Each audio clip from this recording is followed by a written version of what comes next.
So those are things I am not known for, and they're the 3 books that were recommended to me. I'm also anticipating some drama in the next half of the book because things are going too well. It is not Aoife's fault. Leandra, I'm looking at you. This is your fault.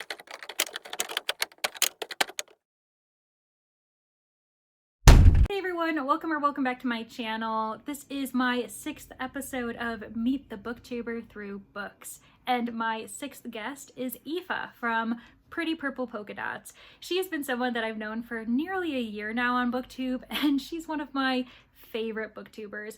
Not only is she super knowledgeable in the genres that she reads, specifically genres that I don't tend to read, which is really refreshing for me as someone who tries to challenge myself with things outside of my comfort zone every once in a while, but she's also so funny. Like, she's one of the funniest people, and I love eating up her videos, and she has a great variety of videos as well. She recently actually posted her cake book tag in honor of her birthday because her birthday was June 27th. So in honor of her birthday month, you all should probably go check her out, wish her a happy birthday, and make sure to subscribe because you won't want to miss her content. But she also is co-hosting the Amazing Readathon with me. We are enemies.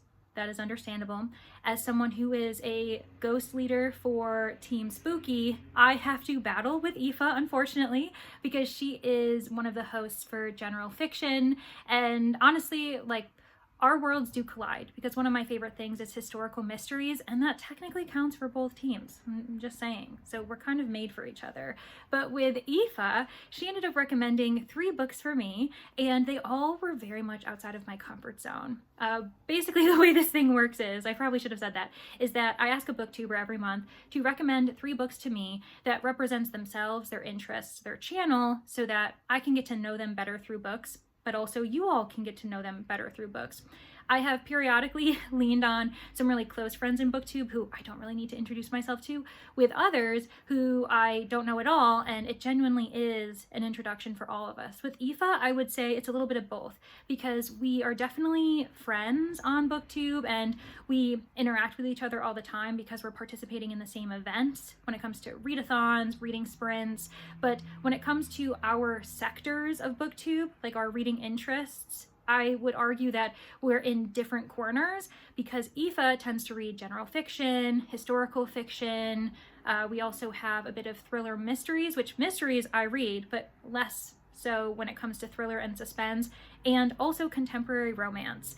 So those are things I am not known for, and they're the 3 books that were recommended to me. So Aoife ended up recommending 3 books, and those included Strange Sally Diamond by Liz Nugent, Take a Hint, Dani Brown by Talia Hibbert, the 2nd book in the Brown Sisters trilogy. She tried to give me the first one, and I had to tell her I actually read it, which is, I guess, a positive sign for her, because she's like, oh, well, good, I'll just recommend book 2 to you, because I ended up reading Get a Life, Chloe Brown back in January, and it was the group read for TBR-a-thon. And finally, The Rachel Incident by Carolyn O'Donoghue. Interestingly, all 3 of these worked out for me as far as like Amazing Readathon travel books / sightseeing prompts, so that was really great, best of both worlds. But like I said, very much outside of my comfort zone because Sally Diamond is a suspense thriller, but it is set in Ireland, which I didn't know. Just so you all know, I have read all these books. You will see me in the same outfit at the end of the video, but your girl is recording the intro last. That's just how it's been lately. So that one was a bit out of my comfort zone. Then we had the contemporary romance by Talia Hibbert. So even though I've experienced her before, it's still something that I don't typically read or gravitate towards, and very chancy because these days romances have not been hitting for me. Like, they've been crashing and burning. And then we had the general fiction, literary fiction, which I also think that Aoife reads far more than I do. I used to read literary fiction, and with every passing year, I read less of it because, again, it usually doesn't work for me. Even in the last 6 months, a lot of my lowest reads have been literary fiction. Well, so there we are. But I really do appreciate Aoife so much for taking a chance and recommending these books to me, because I did learn a lot about her, and I found it really fascinating to dig into these books, really get to know Aoife as a person, and also try to predict in my head what were on my shelves that I could recommend to her based on these books that I've read. So it it was really eye-opening and probably the biggest challenge that I've had yet in this experience. So thank you, Aoife. I really do appreciate it. The way this is going to work is it was a bit of a quasi vlog. So I will be providing you 50% check-ins for each book, but then because of the amazing readathon and how I've had to like just scramble to read, I ended up doing a huge chunk reveal at the end explaining my thoughts and my ratings for all 3 books in succession. So for those of you who have watched me, the booktuber, before, that's going to be very different, but it's the way the cookie crumbles. So yeah, thank you so much for watching. Thank you for supporting Aoife in this way. She is linked below. Please go say hello. Please go subscribe to her and watch her latest video, which is the birthday one. And also thank you to my newest guests at the Manor. We have Beth and Laura joining us. I'll find some room. We might need to get some housekeeping to clear out and clean, dust some of the back rooms because, like I said, we are very full. But don't worry, we'll make sure to also provide you with a nice welcoming mug of hot chocolate for the 2 of you. And I'm really excited to get to know you better. All right, without further ado, let's do this. I am halfway through Take a Hint, Dani Brown by Talia Hibbert. And while this is the one I was the most afraid of going into this vlog, I am having a good time with it so far. We are seeing some consistency in Talia Hibbert's characters, going from book 1 to book 2. She continues to have some really great representation that we don't see enough of in the romance genre, as well as this really nice balance of opposites attracting. That seems to be the through line, even though we have various different tropes being used throughout the series. It seems like that is the consistent element that is bonding these 2 characters together, is that they just complement each other. So we have Dani Brown. She's the middle sister of the Brown sisters, and she is a PhD student. She also teaches English literature as a part of her goal towards getting her degree. It's honestly really typical of PhD students to also be teaching, but that's where Zafir comes in. He is the security guard in the building where she works. So they see each other almost every day. She brings him coffee. In exchange, he gives her a protein bar. They're sarcastic. They joke around. They really only know each other at a surface level, which makes sense when it's a working relationship. So that's really realistic, and I enjoy that, especially as we get to know them, they're getting to know each other a little bit better. Basically, what forces them together is that there's a situation at the university where they become social media famous. Zafir, not only being a security guard, he's an ex-rugby player who also has this foundation that is dedicated towards teaching and encouraging young boys and men to be in touch with their emotions, their mental health, and it's really lovely, but it's kind of in dire straits financially at the moment. So this social media boost is exactly what he needs for promotional material. And Dani is happy to oblige because it's a really good cause, but this obviously puts them in some kind of tense situations because both of them are very clearly attracted to each other, but they also have different goals in mind when it comes to a romantic relationship. Zaf is a romantic at heart. He listens to romance on audiobook and it's the cutest thing. Meanwhile, we have the go-getter Dani who puts her career first. And so from honestly the first page, we are told many, many times that she is not interested in commitment. She wants a sexual, physical relationship without any strings, without any labels, and honestly, it's kind of a front, which I'm not super into the idea of. I've seen a few other romances in the last year do this, and I'm kind of like, I feel like this is kind of suggesting that no one truly wants a fling or a short-term relationship, and that's not really the case. I do worry that it's a bit insulting the number of times I've seen one romantic interest within a romance saying that they only want short-term romances, and in the end we realize it's because they've been like traumatized or they have some type of damage from past horrific experiences, suggesting that the only reason someone would want a short-term relationship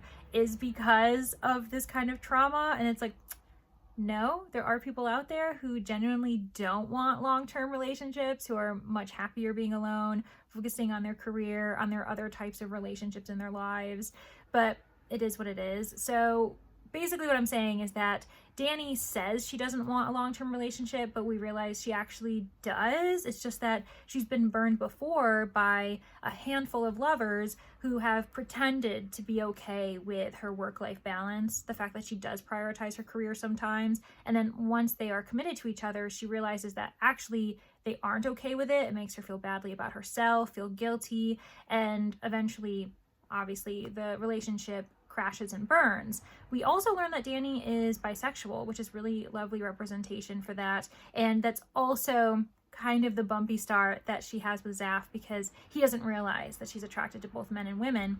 And as soon as he does realize that, though, it's like, oh, really? Oh, really, Dani? Well. And that's the part where I'm at right now, midway through this book. They are pretending to date each other. They realize that they're both very much into each other, and it seems like they're going to embark, at least attempt to embark, on a strictly physical relationship, but we know that that's not going to go well. So we're going to see what happens. I will say I'm more invested in Zaf than I am in Dani, which I feel really badly about because I know that she tends to be the favorite sister of the three.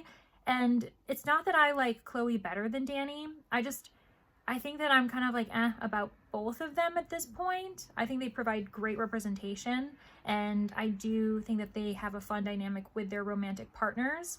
But on their own, I don't feel that much investment. I don't care that much about them beyond how they interact with their love interests. So we'll see if my investment changes with the second half of the book.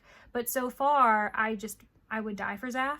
He seems very sweet. I really love him as a character, but I'm also anticipating some drama in the next half of the book because things are going too well, as they typically do in romance. So we'll see what happens. Good morning. I am pre-coffee, pre-caffeine Leandra. I do have coffee brewing in the wings, so if you hear that, that's just a little bit of an ASMR bonus for you. But I am halfway through The Rachel Incident by Carolyn O'Donoghue, and I thought that was a perfect time to provide you with this update. So what I can confirm is that this book is very Irish, and we're not surprised because you know who also is very Irish?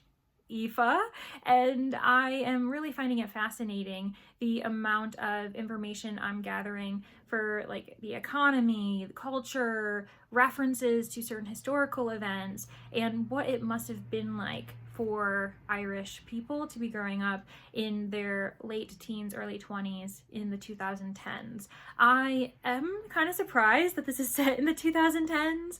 I, for a majority of my reading so far, have assumed that this was maybe early 2000s, and I was like, oh, okay, so this wasn't that long ago. It's only about 10 years set in the early or more recent past. What's happening here is that Rachel is our narrator. She is reflecting from a place in the present on the events that happened about 10-ish years ago. I also definitely still don't know what the Rachel incident is. I had some assumptions going into the book, and then they were very clearly wrong, and now I'm not really sure what this title could mean, and that intrigues me. I like it when we have an ambiguous title, a mysterious title where the author is holding back a little bit, and probably around maybe 2/3, 3/4 of the way through the book, it suddenly clicks. We have a eureka moment, and we still have time to appreciate the characters as we're kind of marinating in this realization of what the title actually means. So in addition to this book being very clearly Irish, it's also fascinatingly set in Cork. So Cork is a major city in Ireland. I think most people who are aware of Ireland's existence know that Cork exists, but I personally don't have much experience with that city in literature. I could name a handful of Irish literature titles, and to my understanding, to my memory, they aren't set in Cork. So I would argue that this is a pretty unique setting. It's an unexpected setting within Irish literature, at least mainstream Irish literature that the rest of the world is consuming.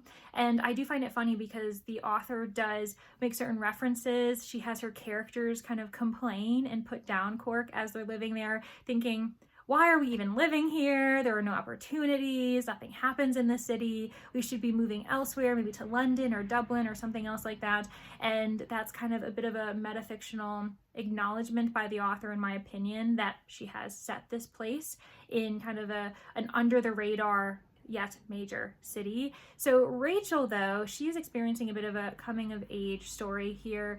As I said, she's in her late teens, early 20s, attending university, but she's also working at a bookstore part-time, and she meets her best friend, a best friend that she has for her entire life, to my understanding, James. James is gay, but he's not out at the beginning of this story. And they really kind of get close to each other, living up the romanticism, the drama, and they end up kind of cooking up this idea where they think it would be really kind of, I don't know, glamorous for Rachel to start an affair with one of her English professors. This is stemming from the fact that this English professor has rumors surrounding him already. He has a wife, but he met her while she was one of his students. And so, of course, people are wondering, could he do it again? Could he actually start an affair with one of his students? And Rachel is wondering if that person could be her. They end up having this event at the bookstore where he can promote his newest book. And at the end of the night, we're thinking, okay, she's going to start her affair with a professor, but it's not Rachel that we find with this professor in the back area of the store. Instead, it's James, and they begin this quite long-lasting affair. It lasts quite some time, and James is struggling with it while also feeling impassioned and excited by the fact that for the first time he has a lover that isn't just a one-night stand or this kind of secret fling. Instead, it seems as though there are growing feelings there, but this professor also still has a wife. Meanwhile, Rachel's life is just such a mess. She doesn't know where she's going in the world. She's carrying all of these secrets on her back while also struggling academically. She starts a relationship of her own with this older gentleman who's from Northern Ireland, and they are not good for each other.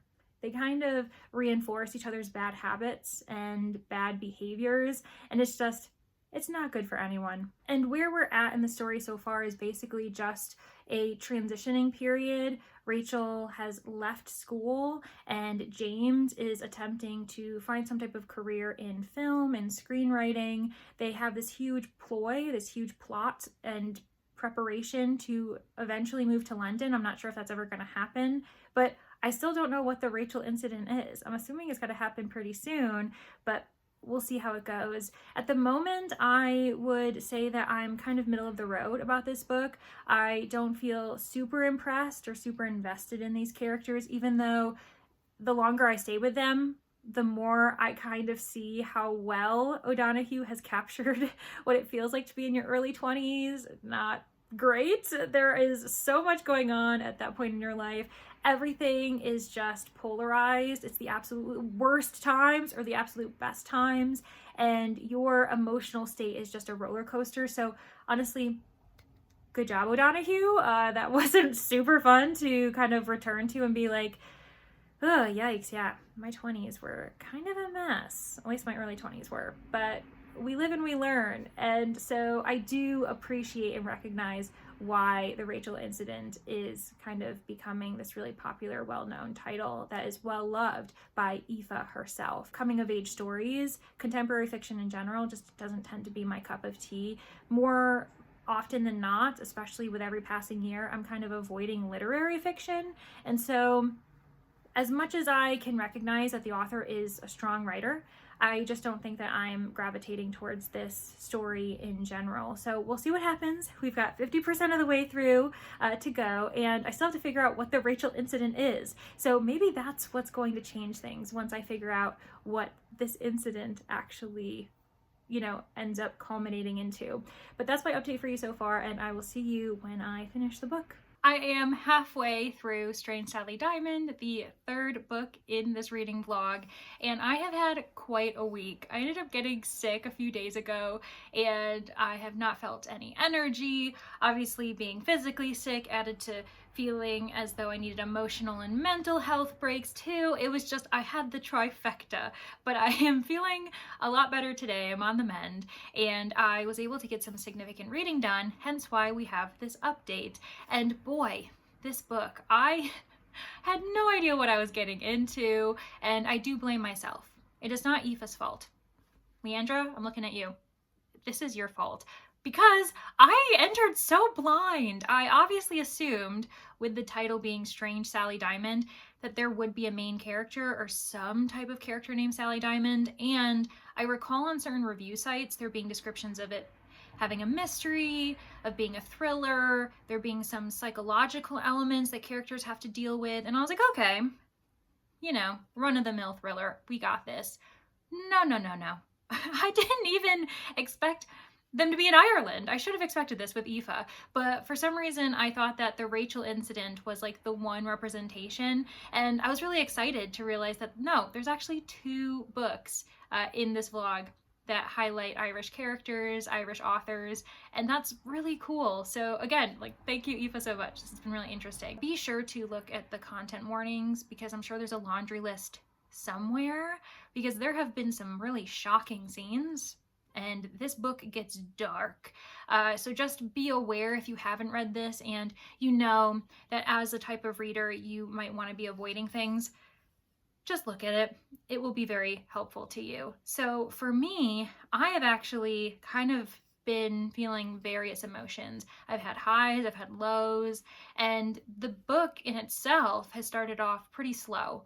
I wasn't really sure how invested I should have been in Sally, the titular character, because it opens up with her realizing that her father has passed. She finds him in his bed, and we learn very quickly that she doesn't have the same type of processing abilities as other people, because when she discovers him, she recalls a conversation that she had in which he said, if I ever die, just throw me in the bin, you know, be done with me. And she takes him very literally. No, she doesn't throw him in the trash, but she does attempt to cremate him herself on their property. She is in her 40s and she ends up having this like furnace on the property that her father would use for like other trash materials. She puts him in there, and oh my gosh, of course there is drama, there is chaos when the people in the village realize what has happened. The authorities are notified. Certain friends and family are notified. There's like an investigation because they don't know if she murdered him, and it's all very much a misunderstanding. I will say it's kind of almost crazy to imagine this happening nowadays, with people not really reacting to Sally Diamond in the way that, I don't know, I would approach the situation, and having a conversation with her, understanding her history. It honestly felt as though I thought this was set in like the 90s or earlier, to be honest, like Sally's timeline, because I was like, these people are stupid. Like, why are they not reacting to her the way that you would assume that they would? It felt very archaic. And now that I know what time period this is happening in, there are some elements where I'm like, why are you people acting this way? Like, what is going on? I don't think this is a great representation of like the general Irish person, but I also don't live in Ireland, so who knows? And let's be honest, living in the US, maybe I can understand that depending on where you are, these interactions, this kind of treatment towards Sally Diamond, the ignorance surrounding her, yeah, I actually guess I can't believe it. Basically, it all gets cleared up, but she does end up getting a lot of media attention. A lot of the papers are reaching out, journalists want to talk to her, and as a reader, you kind of assume that this is just, yeah, I mean, a woman tried to burn her father. Like, of course, it's gonna be kind of crazy, and certain media is gonna be like eating it up with a frickin' golden spoon. But we learn that actually it's more to do with her history as a child, because she was adopted by her father and mother, who both now are passed, and they've kept a lot from her. She's actually experienced a significant amount of trauma as a child. Her memory actually just starts at 7 years old, because she's blocked out everything that's happened to her from 6 years old and younger, and she's slowly receiving information bit by bit to realize what actually happened to her and why she is the way that she is. I will say too that I kind of struggled to understand what kind of representation we were getting from her. I assumed, and maybe a lot of you were assuming as I was talking about this, that for lack of a better term, and I do feel regret in using a really inadequate blanket statement, but she would be described as high functioning autistic, I would think, just in, plain terms. But we realized that I don't think that that's necessarily off the table, but her reactions to things, her kind of own highs and lows when it comes to feeling upset or not feeling any type of emotion at all when someone would expect empathy, for instance, it actually is more linked to her trauma. But other events have happened where I do think that she may have experienced certain fetal trauma as well. And there's not too much I really want to say on the matter because I'm pretty sure that the premise doesn't really go too much in depth, and I don't know what would be viewed as a spoiler. I have actually had Sally grow on me, and that's been a really big relief because I wasn't really sure how I was feeling her. I felt as though my investment was really low at the beginning, and I worried that that might have been because I recently read The Maid about maybe 6 to 8 weeks ago. I don't know why I'm describing it in weeks rather than months like a normal person, but I read it for Battle of the Booktuber, and that has an autistic character, and there are a few other similarities to these narratives. Both of them are dependent on a single guardian. For Sally, it's a father, and for our main character Molly in The Maid, it was her maternal grandmother, and both of these guardians ended up dying of pancreatic cancer, which was just very bizarre to realize that that happened to two different characters in two different books.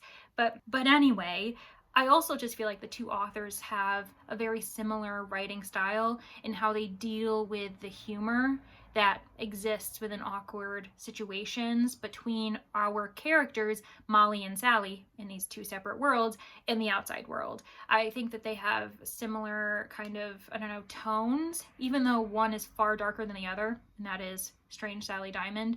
I think that there's a lot of parallels that's just very odd.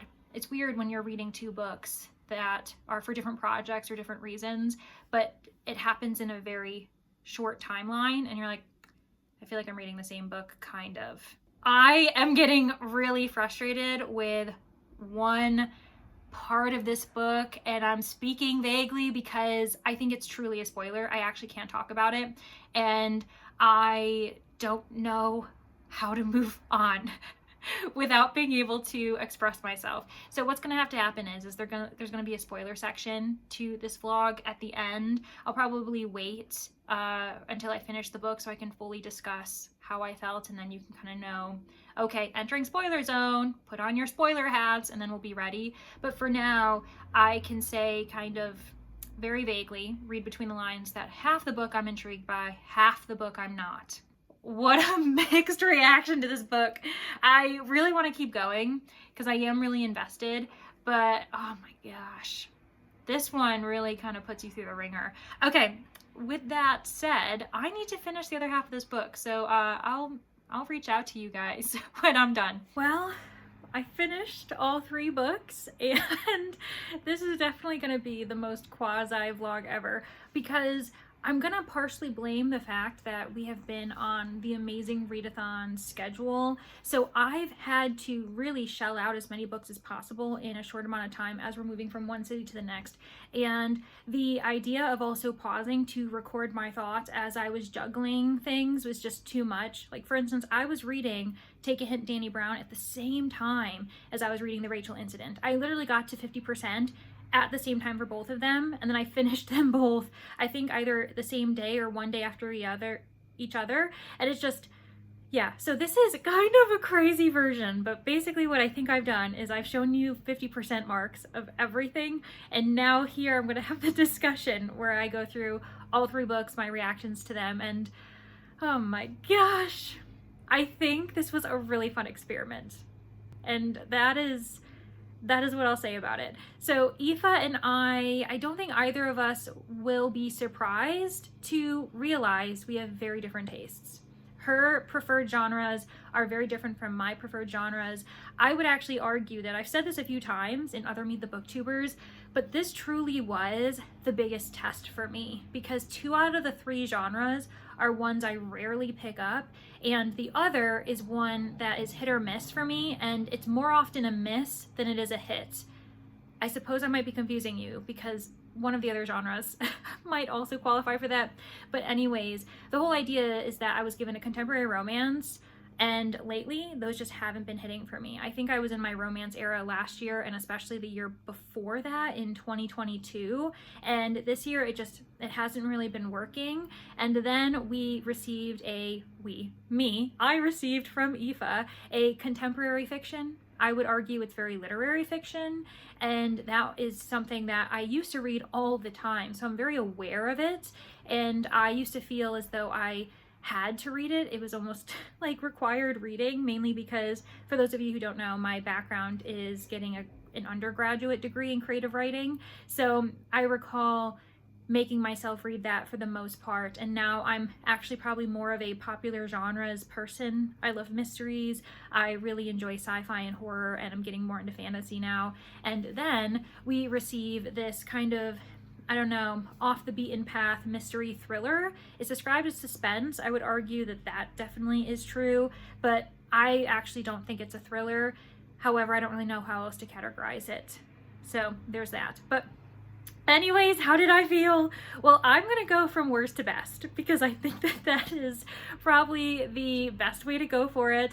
But before I do that, Aoife, thank you so much for recommending these 3 books to me. I honestly wouldn't have probably read any of them without your assistance. I likely would have eventually gone with Dani Brown, but it wasn't really anything that was gravitating towards me at the time, especially because I started to be afraid of romance because none of them were working for me.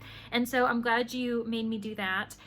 But you are just such a lovely person. I really do look to you for obscure titles, and by obscure I mean they're new to me, because we do live in very different spheres, not only geographically, but also as far as our reading tastes go. Our areas of BookTube do intertwine because we are friends and we support each other, and we have a lot of similar friends here.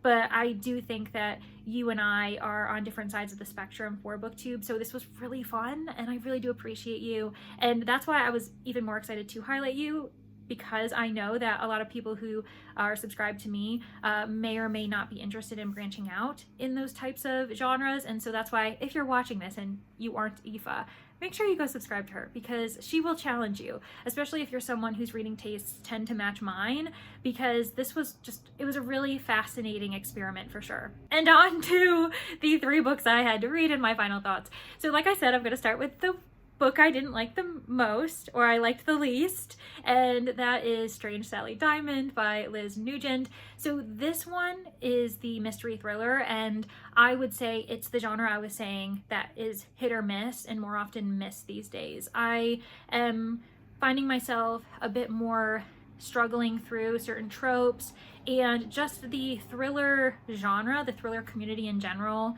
isn't something that really attracts me very often. And I'm trying to get better about that. There have been some thrillers that I've really enjoyed this year, actually, which is such a relief.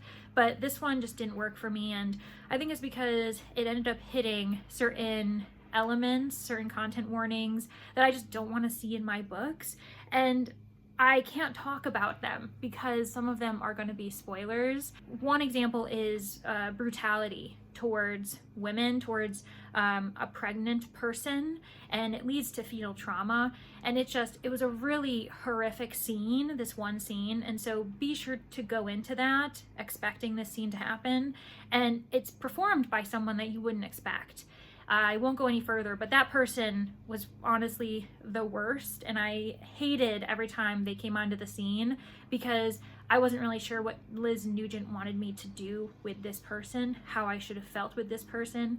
But I did appreciate Sally Diamond as a character. I actually found her to be extremely misunderstood, and there were moments where she seemed to finally be at peace, where she'd have this small moment of brief happiness, and I was like, oh, I'm so happy that she has this support and she's been able to find a reality that for her is the new normal.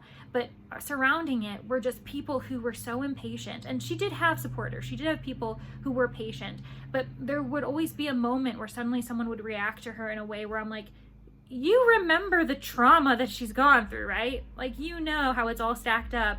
And created this person. So clearly she's going to have trauma responses. She's going to have behavior issues. She's going to therapy. She's trying to rebuild her life from a new lens that has been hidden from her for so long. Like, can you all just stop being so selfish? Like, they were reacting to her as if she was offending them, and they wanted her to, you know, I don't know, accommodate for their needs, their wants. And it's like, she said no. She's setting boundaries too. Like, there were some times when people would get mad and I'm like, I've set boundaries like that before. And if my friend got pissed at me for that, I'd be like, what are we doing? Like, why can't we respect each other in that way?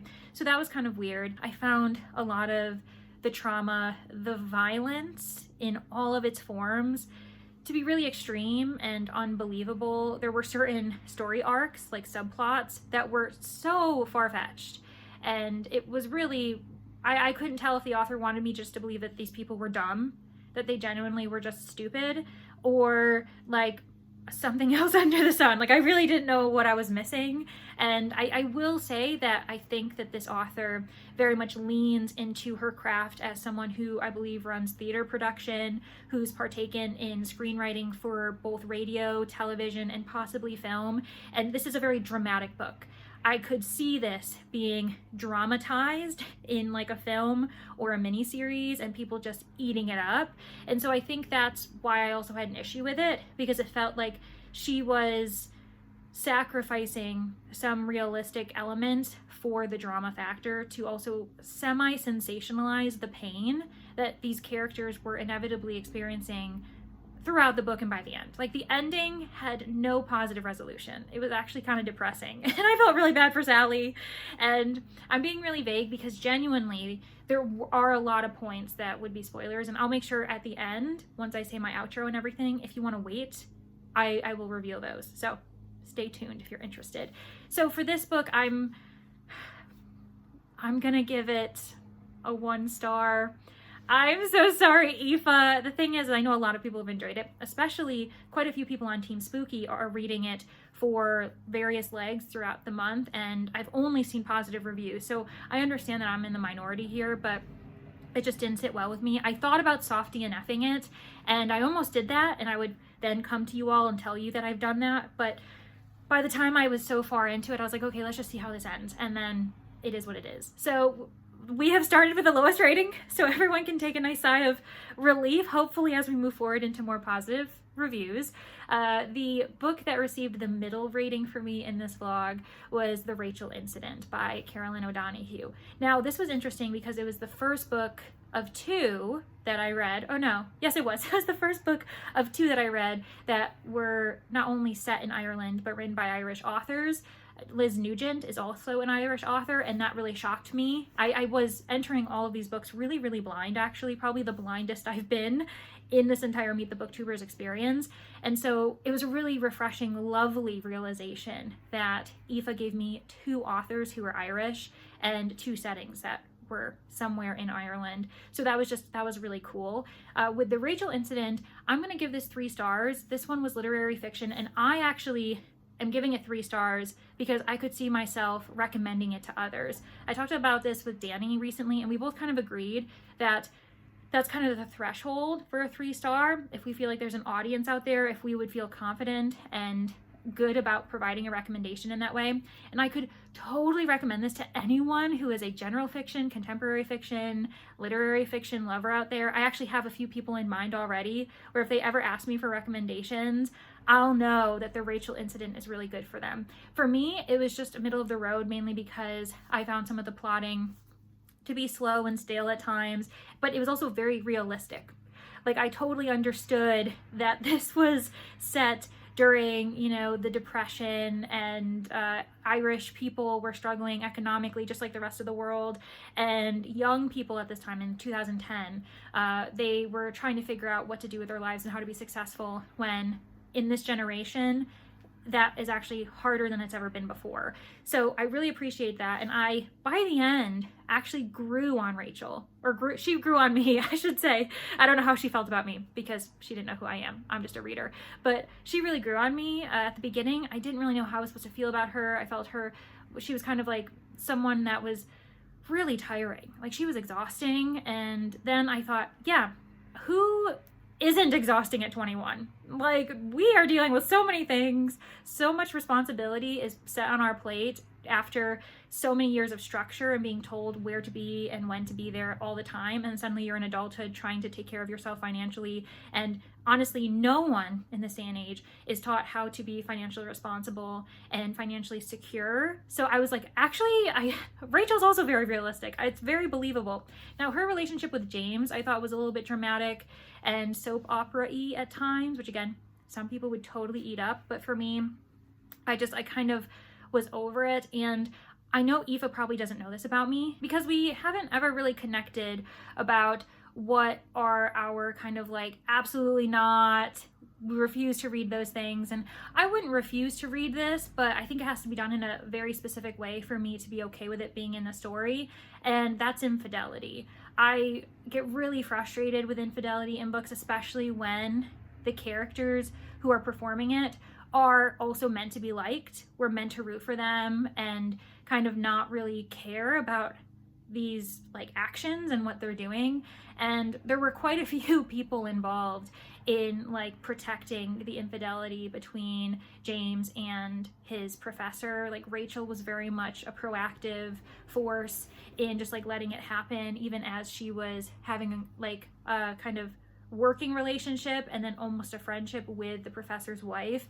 I was like, this is really, and then when everything backfires, I'm like, yeah, of course it's going to backfire. And I actually wanted Rachel to finally stand up and kind of address certain issues that have been going on and the pressures she's received in trying to keep this secret. And it doesn't go the way I expected it to.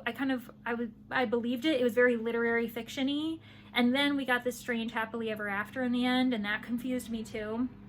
So I don't know. I think that this book is for a lot of people, but not for me. And finally, we have the book that I gave the highest rating to, and that is Take a Hint, Dani Brown. And I will say that I'm glad that Aoife recommended it to me because I was able to continue the series. As I said, I probably wasn't going to prioritize at any time, and I feel good about having another solid, perfectly fine romance under my belt. I ended up reading Meet the Booktuber episode 5 for Brie, 4 Paws in a Book. She recommended to me At First Bite by Olivia Dade. I gave it 3.5 stars, and I was like, thank gosh. I know that isn't a great rating in some people's eyes, but for me, in reference to romance, I was like, thank you so much. This is a really solid rating for me. And I can say the same thing for Take a Hint, Dani Brown. I'm going to give it 3.5 stars. And I thought it was a really fun time. I still wasn't super invested in Dani Brown as a person, but I really liked Zaf. And I thought that they ended up becoming really supportive in the end. There was a moment where we had a very quick, like it was a very last minute and then quickly patched up like third act breakup. And I was like, I remember reading being like, we don't have much time left. Are we even going to have that? And I was kind of like, oh, cool. I'm glad we aren't. And then we did. And it just literally just immediate turnaround. Suddenly everything was fine again. And I was like, oh my gosh, Talia Hibbert, you need to give me a second to process this. And I did feel like that was a bit rushed and also not super believable. Like it was definitely a whiplash moment, specifically for the character of Dani Brown. She just kind of overwhelmed me for a second. And then the ending, though, was really lovely, and I'm glad that these two characters have each other. So I was really happy to give it a 3.5 stars. I know, again, that doesn't sound great to some people, but for me, I was really, really relieved to do that, especially because I've been giving some really low ratings to romances lately, like 1 star or lower. Like the lowest Storygraph can give you if you use Storygraph, you know what I mean. And with that, we have completed my 6th episode, my 6th month of Meet the Booktubers through books. Thank you so much, Aoife, for genuinely taking a chance on me and letting me do this, not only in general, especially because, like I said, we're very opposite readers, but during your birthday month. I hope you had the loveliest birthday on the 27th of June, and I would really love to see other people in the comments just wish you a belated birthday and hope that you have everything that you've wanted in this birthday month, because you do deserve everything, including a few more subscribers. So if you've made it to the end and you found this interesting and you don't hate me for how I've reacted to these books and you're like, Aoife does seem like a great person, because she is, and she's hilarious, then yes, please go subscribe to her. She is Pretty Purple Polka Dots. I'll make sure that she's linked below per usual. And I really do appreciate everyone who got to the end. This is usually where I would provide to you a sneak peek of my 7th episode, my next booktuber who I will be introducing you to, but I actually don't have anyone lined up. And that was partially because I got distracted by the amazing readathon, but it's also because I have quite a few projects already planned, specifically vlogging projects that are adjacent to the Meet the Booktubers Through Books. So I'm kind of going to be doing the same thing, but with a collaboration for the next 2 months. So to be honest, the next Meet the Booktubers Through Books episode won't be happening until at the earliest September. So you will be getting other vlogs in which people recommend books to me, and we're gonna see how I feel about them, but it just won't be in the same capacity as it was. I hope that's okay. It's just, it gets to be a lot when you're juggling various people's book recommendations and vlogging them at the same time. Honestly, that happened back in February when I was doing Brittany's vlog while also doing my booktuber taste test with Rainey, collaborating with her, and that was a month. And I obviously cannot conclude this video without thanking my patrons at the Manor. You have been lovely house guests as always, my sleuths, my witnesses, as well as my suspects and corpses. Somehow you still aren't smelling. And that was directed at the corpses, not the suspects. They always smell suspicious to me. All right, I'm gonna give you some time to leave this video behind before I start providing some spoilers as to why Strange Sally Diamond just wasn't for me. Well, so this book was a ride, and as I said before, it has so many content warnings. We are dealing with the abduction of a young girl at 11 years old, and following that abduction are years and years of sexual assault, physical abuse. There is the restricting of food, so she is malnourished. She gives birth to 2 different children, and the first child is a boy. He is honestly the golden child, and he is treated very differently by the father, the abuser, the abductor, and this man is the father of Sally Diamond. The woman who was abducted at 11 is the mother of Sally Diamond. And we end up eventually getting the surprise POV from Peter, which is the son, the firstborn, and he lives a very different life. He is pampered by the father, but also still restricted. He's not allowed to leave the house. He can only go into the garden when he's being observed. The father locks him up every single day, but he thinks this is very normal. Meanwhile, the moaning being next door that literally shares a wall with him, he's told it's a ghost, and then eventually his father tells him that it's his mother, and so he thinks his mother's a ghost. He's maybe like 6 years old, 5 or 6, something to that effect, and one night he ends up having to be placed in that same room, locked up for the night, because his father is going off on a trip, and he, for whatever reason, can't trust him in the house alone, or at least like lock up the house. He can't lock him in his room for 24 hours. I don't really know what's going on there.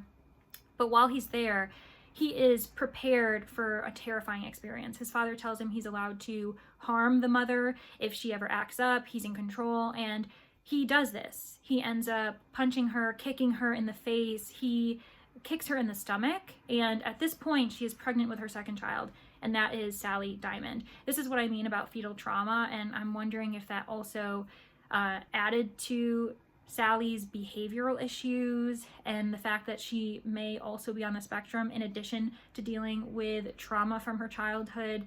And his kicking of her stomach leads her to have an early birth. And it is this horrific thing, and life just continues on after that. She gives birth to the girl, and his father is like a woman-hating person, but he's also a pedophile, and so he keeps the 2 women together, treats them horribly, and there's a circumstance where basically the house gets broken into, and the burglar ends up realizing that there's an abducted woman and her child here, and so he runs off and gives like an anonymous tip to the police. So the father, Connor, and the son, Peter, end up kind of going on the run. They clear everything out and pretty much try to leave the house spotless so that no one's aware that Connor has this son with him. And weirdly, the mother never mentions it, or well, she does. And I think that's what annoys me. And that's what I mean about this kind of, there's incompetence that is just flourished throughout this book. And no one knows. No one ends up finding out that she had a son, even though she literally says that Connor took her boy. Her boy was taken from her, and they find left behind toy soldiers. And she is adamant that that's not Sally's. In this scenario, it's Mary. That was Sally's original name. And she says that those toys aren't theirs. And I'm like, oh my God, do you want us to write it out for you? Like, these people are stupid. And by these people, I mean the father, the adoptive father of Sally, because he was the psychiatrist taking care of them. And his incompetence continues because he eventually tries to separate the mother and child without really listening to anyone else's advice, including his wife, who's an expert. And that one night leads to the mother killing herself in a really brutal way. She ends up like slamming her head so many times where she hemorrhages. And also no one's keeping an eye on Sally, aka Mary, because she somehow gets into the room and witnesses her mother like this. And I'm just like, what are we talking about? Like, I know this was like in the 80s, but like, can we please like have some common sense? Like, let's not insult the adults of the 80s. Like, not all of them were idiots, I would hope. So that was going on. And then we keep following Peter's timeline periodically as Sally is just dealing with, you know, her home life and trying to get therapy and actually gain some friendships, some platonic relationships with her neighbors and some of her distant family members. And Peter is growing up in this like really crazy life of his father keeping him hidden away. They end up emigrating to New Zealand. And while there, like actually prior to that, because Peter eventually has questions about why he can't interact with anyone else because he's allowed TV, which is also actually a big criticism I have, because I'm like, he sees what normal life looks like. He also has access to books and to encyclopedias. And so I was like, he knows what life should be like. And he accepts his father's explanation when he was like 7 or 8 or something like that, that he has this disease where anyone who isn't a blood relative, if they touch him like skin to skin, he will die a horrible, painful death. And he believes this up until he's 17 years old. I think that's ridiculous. And I think that that's a bit of a cop-out. That's a very easy explanation for why he just never talks to anyone and he's so isolated. And also it's a ridiculous example as to why a neighbor friend, like a young boy who also was mixed race, he was half Maori, and so he can't swim, and they're keeping their friendship secret because Peter doesn't want his dad to know he has a friend. And they go to this like river pond. The boy says he can't swim, but he kind of like goads him and says, oh, well, maybe just stay near the shallow end. And then when the boy comes in, he immediately starts to struggle because he's gone too deep. And our character, Peter, because he thinks he has this disease and he's stupid, he is like, I can't help him. So he's just treading water, watching his friend drown, and his friend dies. And he's just like, it was him or me. And I'm like, you're the dumbest person I've ever met in my life. And I guess he's supposed to be like brainwashed, but I'm like, I mean, there's brainwash and then there's this. Because I don't want to give the like pedophilic, women-hating father any tips, but why didn't he just indoctrinate his kid to agree that women are the worst? Like, and that society doesn't like allow them to live this life that like men deserve because men are superior. Like, honestly, I feel like that'd be less work, especially because the dad keeps forgetting that he told his son he has this disease. So his son keeps bringing it up and he's kind of like, oh yeah, that's right. No cure. And I'm like, you guys are so stupid. Like how have you done this? So on that note, we have another abduction while they're in New Zealand. The father steals this 14-year-old girl and he tells Peter, oh, it's for you because you said you wanted a friend. And they keep her for years. And it's obvious that the father is abusing her in the same way that he was abusing Peter's mother. And Peter's just like ignoring the fact that his dad is clearly sexually assaulting this girl. And he visits her because they're meant to be friends. And so he talks with her while she's chained up. And like, it's just... it's honestly a bombardment of horrific things because we get a lot of attempts at escape, and so we have like a very creative list of how someone might try to escape, and it's just kind of like, okay, fine, but eventually the son ends up waking up to this because the abducted girl is like, are you stupid? You know this is what your dad's doing to me, right? And so he finally addresses his dad at 17 years old, and his dad is like, oh, it's not like you're not doing this as well. And not really thinking about the weirdness of that statement, Peter's like, well, no, because I would die because she can't touch me skin to skin. And then he says like, oh, I might tell the police. And the dad's like, oh, well, you can't because you will, like, you've worked with me, you know, you've like assisted me in this. And so you're going to go to jail too. And you know what they're going to do to you in jail. And I'm like, no, actually, if you continue to believe that he had this disease where one touch would kill him, they wouldn't be able to do anything to him in jail because they would touch him and that's it. So again, this threat doesn't make any sense. But soon we end up having Peter realize how ridiculous this entire scenario is. And he learns that his father's been lying to him, and he's enraged, as I suppose he would be. I mean, he should be enraged with himself because, I mean, dude, how long have you been believing this? That is honestly ridiculous. I think I've said that term so many times, but that's the best way I can describe this.